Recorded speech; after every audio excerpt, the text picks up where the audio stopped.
Hey folks, you might wonder why I'm holding up this branch like this. We're going to be open for a big fall Saturday. We will have live music at two locations, both our Hacks Head Public House restaurant and the Heritage Homestead packing shed. We're opening up pumpkins a little bit early this year to offer you the opportunity to actually walk through the field with the vines still on and pick your pumpkin, which is kind of unusual. Usually by the time you get up here, the vines have all died off, so you get a little bit of greenery.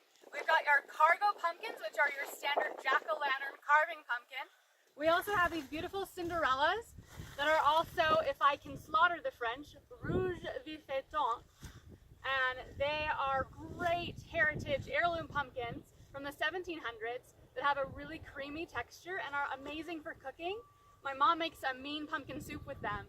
Nice thing about this September is it got cold early, and the great thing about it is it brought the strawberries on, and the strawberries late in the season tend to be sweeter. We've got a lot of zinnias out here, and some of them have seen a little more sun and are getting a little sunburnt, but we have plenty for you to pick from still. It should take only about 5 minutes to get a dozen or two for an arrangement for your fall table. A little secret about U-Pick, if you look at my feet below me here, you'll see that we actually do have to waste a lot of fruit in order to open an orchard for U-Pick harvesting. We do have loss associated with that, and it's also hard to predict how many wonderful guests we're going to have on any given weekend.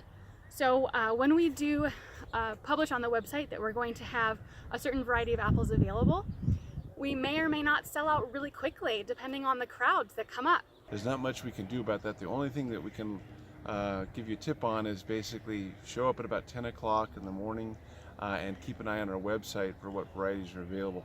It's just one of the hazards of U-Pick.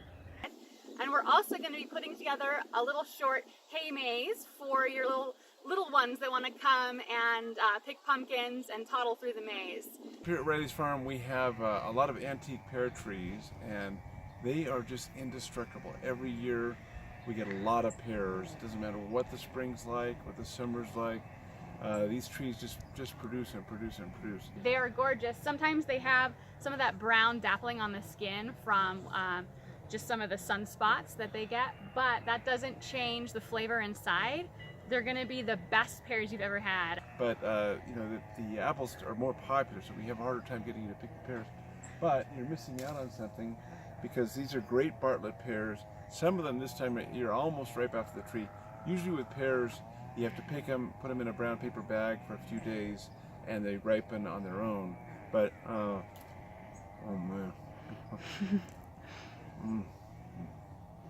I'll be right back with you. So we just wanted to give you a few pointers about picking apples this season. You might want to jump right out of your car and start picking from the first tree that you come across. Please don't do that for a couple reasons. You might damage the tree might not be ready. We are going to be labeling trees so that you know which trees are ripe at the time you come. So please do tell everyone in your group to check in at our general store or our colonial store. Or the picking tent, so that they can show you how to pick properly and be a bona fide U-Pick harvester. Hey folks, you might wonder why I'm holding up this branch like this on this hill. It's because we wanted to get the beautiful orchards in the background. It's kind of hard to stand though.